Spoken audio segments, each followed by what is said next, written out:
Acha, your work around leadership, what's inspired you to focus on this particular field? And I think a number of us Africans have realized that or believe that leadership is what has really failed the continent. We've had a number of challenges over the years. But if you look at the root cause of these challenges, you'll always find, lack of effective leadership. Outside of McKinsey, the work I've done has been, with, for example, the African Leadership Academy has been to create an institution that will groom the next generation of African leaders.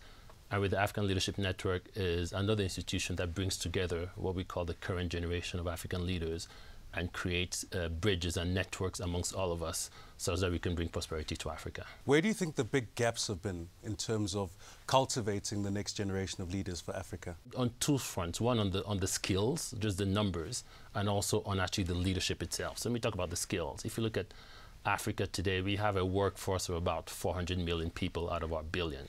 But out of that 400 million people, only about 120 million actually are in stable jobs, which is a job where they receive a regular income every month.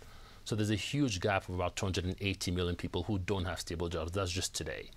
If you project over the next 10 years, we're going to add, our projections, as McKinsey said, we'll probably add another 120 million to that, right? So we're going to have 400 million people for whom we need to help create jobs, right? Which is a big challenge.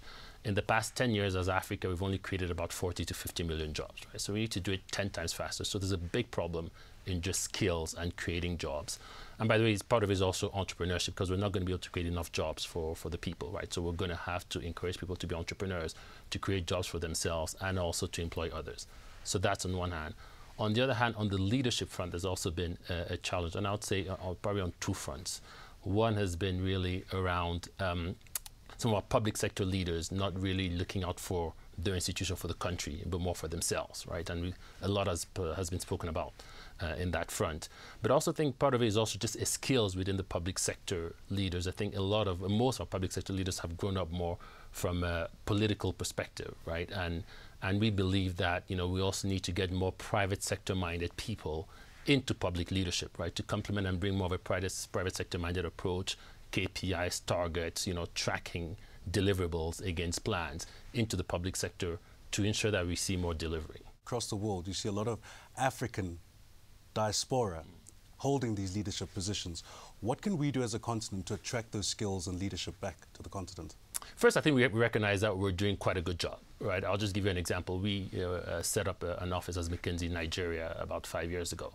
And the first year where we set up that office, we got 2,000 people who applied to join that office, of which about 600 were from the diaspora who wanted to come back. And by the way, some of them were not, many of them were not Nigerian, right? We had Ghanaians, we had Senegalese, but we also had Chinese and Belgians who wanted to come and see what's happening in Nigeria.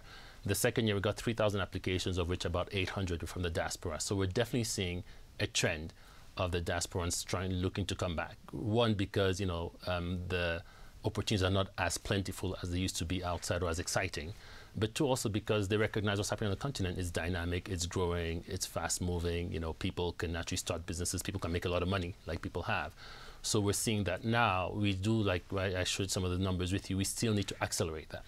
So what do we need to, and then your question is, what do we need to do to make that happen? I think on a number of fronts. One is, making sure people out there recognize what the opportunities are, right? There's still, companies are always looking for good people, right? I've never found a good person, a really talented African who wanted to come back who did not get a job.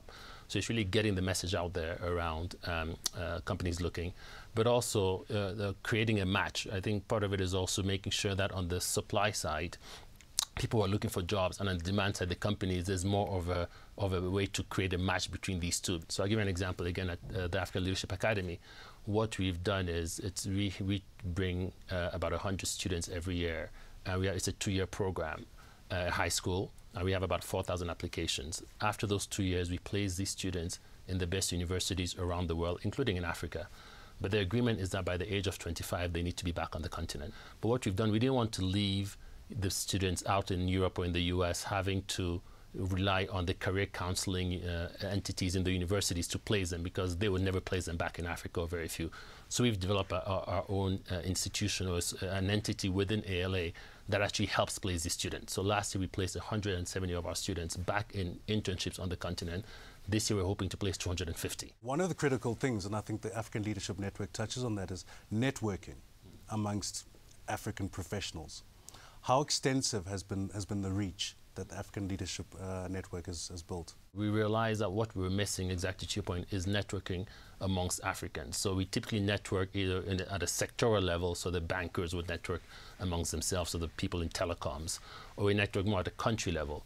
But we didn't feel like there was a network that really brought together Africans from across the continent, especially this generation, right? There's the World Economic Forum, which does a great job, but it's primarily an older generation that so we wanted more of this generation of Africans who are already quite successful and looking to do more, create a network so the Nigerian businessman looking to set up a venture in Angola will find a counterparty there, or the Kenyan business lady looking to hire people to grow her venture also find, or somebody looking to raise money. And that's where we found ALN. It has brought people together. We have a number of events, but the flagship event is an annual gathering once a year, which we hosted in Ethiopia for 2 years, Ghana, Mauritius, and this year we're going to Rwanda. And it brings about 250, 300 people together. But what we want to do is we want to make sure it's not, because part of the networks, a lot of them are, we think are talking shops, right? So we want to make sure it's actionable. So we track the impact, right? We track how many jobs have been created as a result of the network, how many JVs were created, how many people raise money. One of our members actually just raised $1.5 million for his business venture in Kenya on the back of meeting somebody in Mauritius last year. So these are kind of things we track.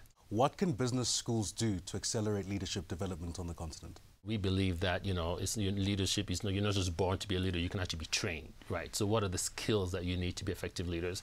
I think that's a key role an institution like GIBS can play.